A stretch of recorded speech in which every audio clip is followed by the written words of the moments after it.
Bonjour, donc je m'appelle Grégory Etienne, je suis secrétaire général de la FJA depuis maintenant 2 ans, donc c'est la Fédération des jeunes agriculteurs.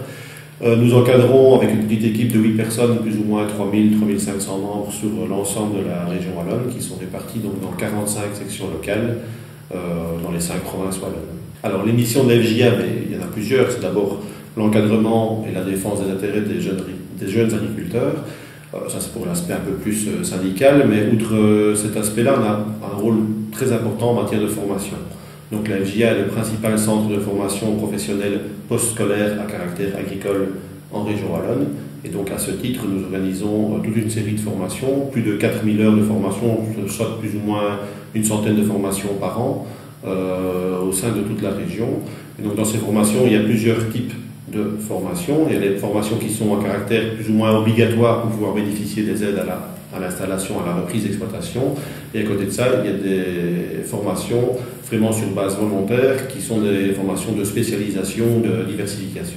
Donc la fédération obtient ses aides via la région wallonne pour organiser ces formations, mais la région wallonne est en cofinancement avec l'Union européenne, donc c'est via le fonds FEADER. Donc c'est un cofinancement 30-70, donc 30% via le FEADER et 70% via la région wallonne.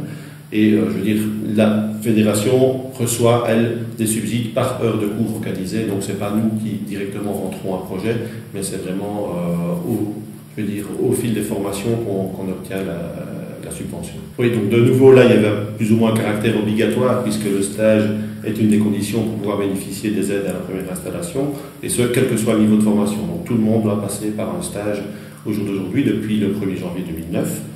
L'intérêt, évidemment, ce n'était pas uniquement d'avoir les aides à la première installation, mais vraiment un intérêt pour le stagiaire d'aller voir ce qui se fait ailleurs, de changer d'environnement, de confronter vraiment à d'autres choses, de voir ce qui se fait en dehors de l'exploitation familiale, pour différentes raisons.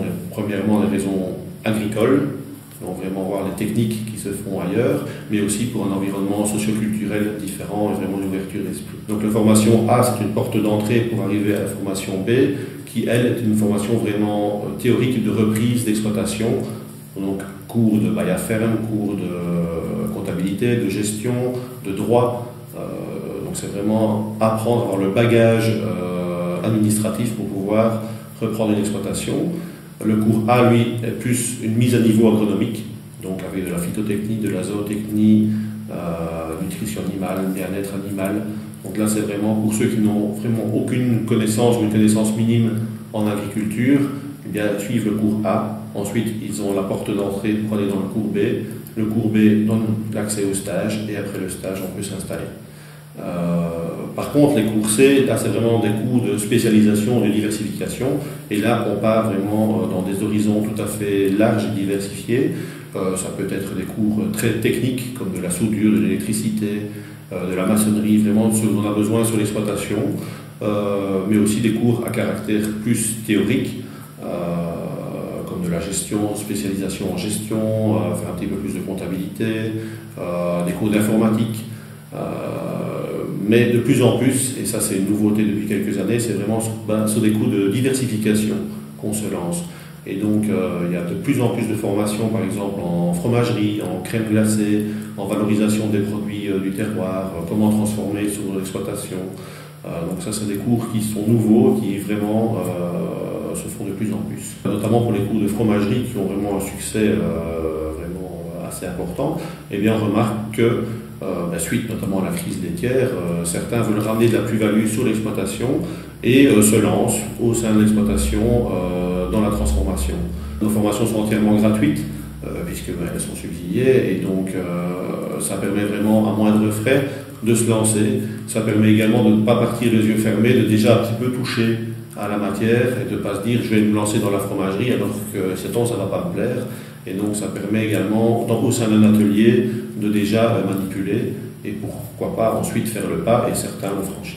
Dans les souhaits qu'on a à la FJA, pas des souhaits personnels, mais c'est vraiment les souhaits de toute la fédération, c'est vraiment accentué sur les formations pratiques et de diversification. L'agriculteur, lui, n'a quasi plus fait que de produire.